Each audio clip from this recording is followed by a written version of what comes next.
मन में एक प्रश्न आता है कि यहां ठाकुर जी चतुर्भुज क्यों हैं? श्री ठाकुर जी चतुर्भुज रूप में क्यों विराज रहे हैं? तो ये वही ब्रज के लाला, तो यहां चतुर्भुज रूप में क्यों हैं? बहुत ध्यान से सुनिएगा। ठाकुर जी की दो मैया हैं, एक यशोदा मैया हैं और दूसरी देवकी मैया हैं। जन्मदाता मैया कौन सी? देवकी मैया। देवकी मैया ने जब ठाकुर जी को जन्म दिया तो जन्म लेते ही ठाकुर जी का स्वरूप कैसा था? भागवत जी में वर्णन है, तमद्भुतम बालकमंबुजक्षणम चतुर्भुजम शंख गदायुधायुधम श्रीवत्सलक्ष्मम गलसौभकौस्तुभम पीतांबरम सांद्र पयोद सौभगम। ठाकुर जी चतुर्भुज क्यों हैं? चतुर्भुज भगवान का स्वरूप है। अब इसमें हमारे श्री वैष्णव संप्रदाय में, रामानुज संप्रदाय में तो ऐसा भाव है ठाकुर जी चतुर्भुज क्यों रहते हैं? बोले भगवान के श्री अंग के बिल्कुल मध्यस्थ लक्ष्मी जी विराजमान है, वक्ष में ही श्री लक्ष्मी जी विराजमान है। और लक्ष्मी जी को लेकर के जब ठाकुर जी चलते हैं तो अपना प्रेम प्रकट करते हैं लक्ष्मी जी के लिए। कैसे? जैसे कोई बहुत श्रेष्ठ व्यक्ति चलता है तो उसके आगे पीछे कुछ अंग रक्षक चलते हैं, उसके अंग रक्षक चलेंगे या उसकी प्रशंसा करने वाले चलेंगे या उसकी वाहवाही करने वाले चलेंगे, उसके आगे पीछे चलते हैं। तो लक्ष्मी जी सदा ठाकुर जी के चित्त में रहती हैं। उन लक्ष्मी जी को लेकर के जब ठाकुर जी चलते हैं तो एक हाथ से ठाकुर जी शंखनाद करते हुए चलते हैं, दूसरे हाथ से ठाकुर जी चक्र से रक्षा करते हुए चलते हैं, तीसरे हाथ से ठाकुर जी गदा दिखाते हुए चलते हैं और चौथे हाथ में पद्म यानी कि कमल लेकर के श्री लक्ष्मी जी को उबारते हुए चलते हैं। ऐसे मन जैसे चंवर डोराते हैं ना, ऐसे ठाकुर जी कमल से डोराते हुए चलते। मतलब लक्ष्मी जी का प्रोटोकॉल है ये, शंख चक्र गदा पद्म ठाकुर जी लेकर के श्री लक्ष्मी जी के इर्द गिर्द उनका प्रोटोकॉल बनाते हुए चलते हैं,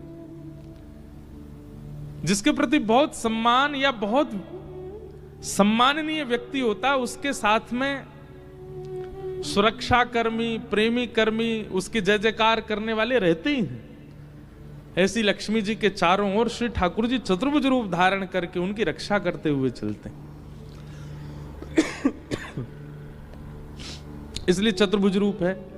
ये ठाकुर जी का नित्य स्वरूप है। नित्य ठाकुर जी चतुर्भुज ही रहते हैं, क्योंकि श्री सदा चित्त में बैठी। एक रेखा है यहां पर ठाकुर जी के श्री अंग पर, वो स्वर्ण की सी जो रेखा है वो श्री ही है, वो लक्ष्मी ही है, वो सदा रहती है। इसलिए ठाकुर जी शंख चक्र गदा पद्म। वुमेन एम्पावरमेंट सबसे पहले पालन करने वाले हमारे नारायण भगवान। पतियों को सीखना चाहिए कैसा सम्मान करते हैं ठाकुर जी अपनी पत्नी का। हमारे श्री वैष्णव संप्रदाय में एक कथा आती है धनुर्दास की। धनुर्दास जी जो थे वो अपनी पत्नी के पीछे छतरी लेकर के चलते थे, ऊपर छांव लगाते हुए चलते थे। और दुनिया तो चलो पीछे चलती है, वो तो आगे चलते थे उल्टे होकर के, पत्नी के ऐसे पीछे पीछे चलते थे। क्यों? ताकि इनका रूप मैं देख सकूं। भाष्यकार श्री रामानुज स्वामी जी ने जैसे ही देखा धनुर्दास को अपनी पत्नी के आगे छतरी लेकर के चल रहा है, रामानुज स्वामी जी समझ गए, बोले इसके अंदर एक गुण है। क्या? रूप देखने का। पर वही गुण संसार के प्रति है, इसलिए दोष बन गया है, और यही गुण ठाकुर जी के प्रति बन जाएगा तो यही भक्ति बन जाएगा। और श्री रामानुज स्वामी जी ने कृपा की और धनुर्दास को कहा हम तुम्हारी पत्नी से भी सुंदर रूप दिखाएं, वचन दो उनके ऊपर छतरी लेके चलोगे। धनुर्दास बोला क्षमा करें भगवान, मेरी पत्नी से सुंदर कोई नहीं होगा। अगर मेरी पत्नी से सुंदर कोई आ गया तो आप छतरी की कहते हैं, मैं पत्नी सहित उसकी सेवा में लग जाऊंगा अगर मेरी पत्नी से सुंदर हुआ तो। भाष्यकार रामानुज स्वामी जी उसको लेकर के गए, रंगनाथ भगवान पौड़े हुए हैं, वैसे तो सदा सबके लिए मूर्तिमंत रहते हैं, पर आचार्य आज्ञा होते ही ठाकुर जी माने ना, ऐसा हो नहीं सकता। रामानुज स्वामी जी ने जाकर के निवेदन किया, बोले भगवान ये धनुर्दास रूप देखने का बड़ा उत्सुक है, आप कृपा करके अपना रूप दिखाओ। तुरंत ठाकुर जी शेष शैया से उठ करके बैठ गए और जैसे ही अपने प्रकट रूप में आए, धनुर्दास ने उनका दर्शन किया, सदा के लिए न्योछावर हो गया और पत्नी सहित सेवा में आ गया ठाकुर जी की। कहीं ना कहीं पत्नी का सम्मान करने पर हमारे रामानुज संप्रदाय में एक धनुर्दास को साक्षात भगवान का दर्शन हो गया। इसमें कोई बुराई नहीं है। पत्नी का सम्मान करो, पत्नी की खूब रक्षा करो, खूब आदर दो, उनको आदर देना प्रारंभ करो। ठाकुर जी देते हैं खूब। और द्वारिका लीला में तो पूरी लीला है, ठाकुर जी कितना आदर, केवल रुक्मणी नहीं 16,108 पटरानियों को ठाकुर जी आदर देते हैं। तो ये जो चतुर्भुज रूप है, इसके कई कई कारण बताए गए हैं। भक्तों की रक्षा के लिए चतुर्भुज रूप है, त्रिलोकी की रक्षा के लिए चतुर्भुज रूप है, पर हम वो सुने जिससे हमको कुछ सीखने को मिले।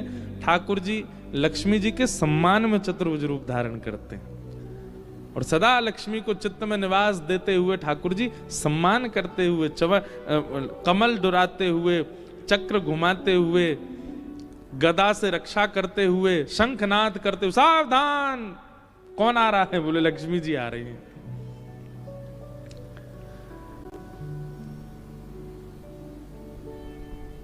Z+ सिक्योरिटी स्वयं ठाकुर जी धारण करके चलते हैं लक्ष्मी जी के लिए। वही ठाकुर जी देवकी के आवाज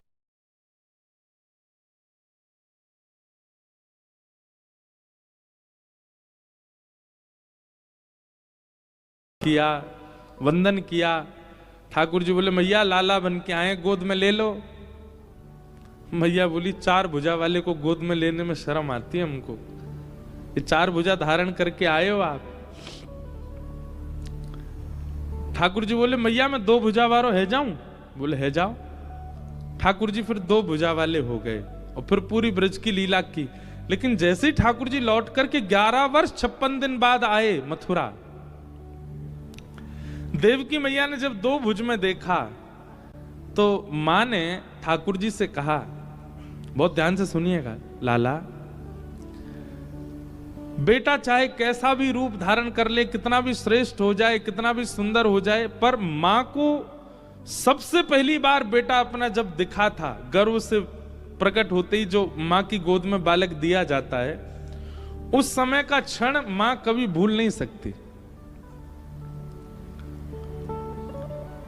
और उस प्रथम क्षण में जब देवकी मैया ने ठाकुर जी को देखा, तब ठाकुर जी की 4 भुजाएं थी, चतुर्भुज थे।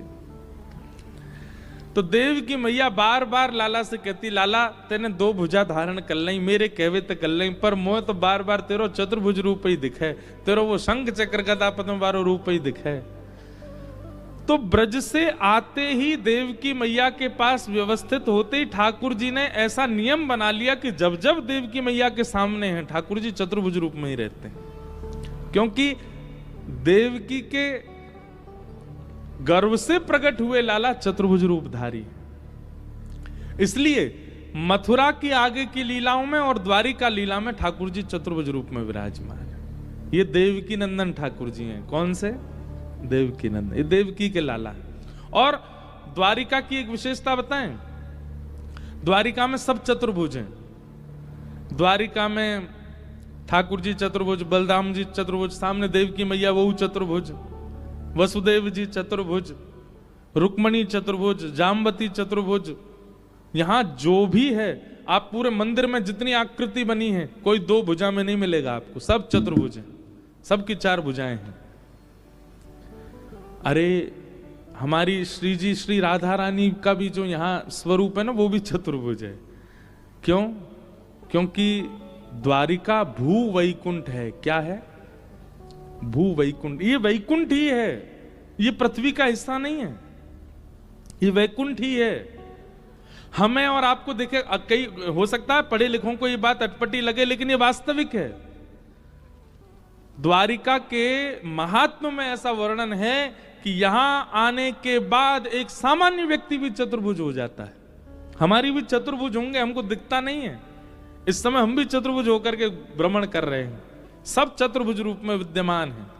द्वारिका में कोई भी दो भुज वाला नहीं है, सब चतुर्भुज है। यत्र प्रविष्टो सकलोपि जंतु आनंद सच्चित घनताम उपैति। यहां प्रविष्ट होने के बाद हम मानवों की बात करते हैं, अरे यहां पर छोटी सी चैंटी भी, चैंटी तो वैसे होती चतुर्भुज ही होती है, वो तो उसकी तो चार भुजाई होती है, अष्टभुज हो जाती होगी। यहां पर गोमती सागर में निवास करने वाली मछलियां भी चतुर्भुज हैं।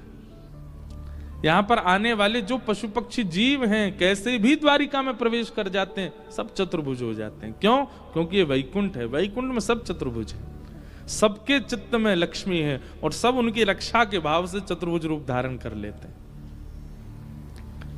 हमारे अनुभव की बात नहीं, हमें दिख नहीं रहा है, पर हम सब चतुर्भुज हैं इस समय। क्यों? ये द्वारिका की महिमा है। ऐसे द्वारिका में चक्र के धरण हार, गरुण के असवार, नंद के कुमार, मेरो संकट निवारो। ऐसे ठाकुर जी के चरण सन्निधि में हम सब आए हैं। चतुर्भुज ठाकुर जी को चतुर्भुज बनकर के चतुर्भुज व्यास जी से